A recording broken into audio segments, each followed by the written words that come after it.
Well, here's the thing. I know Ronald Reagan, for instance, I know he had an 80-20 principle, but when he first started things, he would make an effort to go as conservative as possible. He tried multiple times to shut down the Department of Education. He obviously wasn't able to, but because he made that effort, people knew that he was at least trying.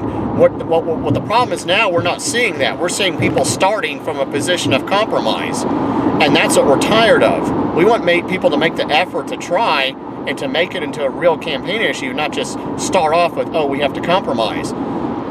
That's why we were sick of the amnesty bill years ago.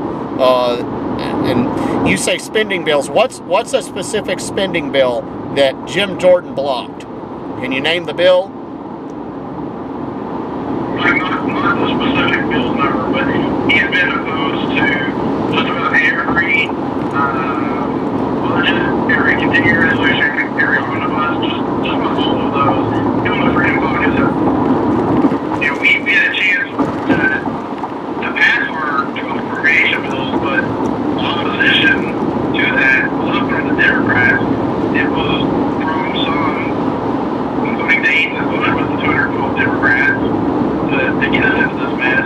That a lot of those bills, one of them included 80% budget cuts, funding for security. But that wasn't good enough for some of these people, so it was wrong.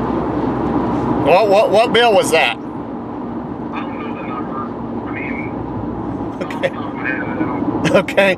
Yeah, that might be something to actually know and let people know about, specific bills that we can look at and say, okay, well, this was a good deal, and why, and ask to find out why that's being done, because so far it's just being kind of vague, and it seems more like it's something else, like somebody wants some kind of, earmark for their district or something, which is usually the case when it comes to these things like this. So and it's really frustrating. I know that the local county committees, I know at least 2 GOP county committees in his district, Washington County and I think Benton County, have urged support for Jim Jordan. Do you, are you or any of his staff plan on maybe talking with some of those committees and explaining this to them, or? No, we don't get involved with campaigns or the committees. We're a government office, not a campaign office.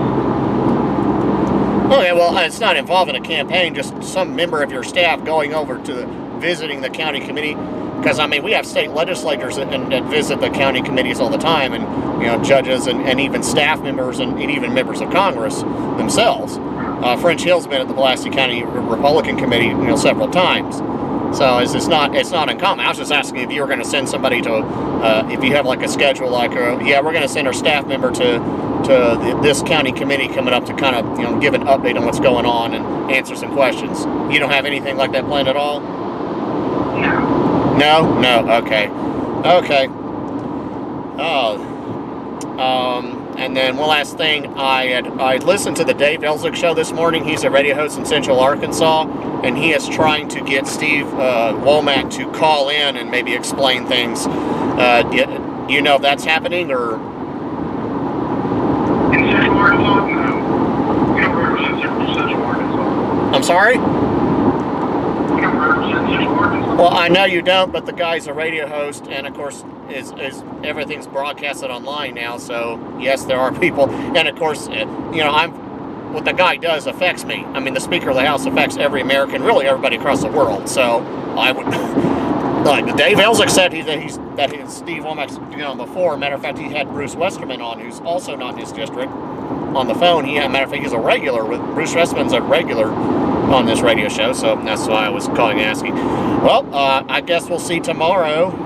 Again, it just seems like there's kind of a disconnect in terms of communication. I mean, what's going on and why? And I was trying to get some specifics as to why this is happening. But anyway, Chris, thank you so much.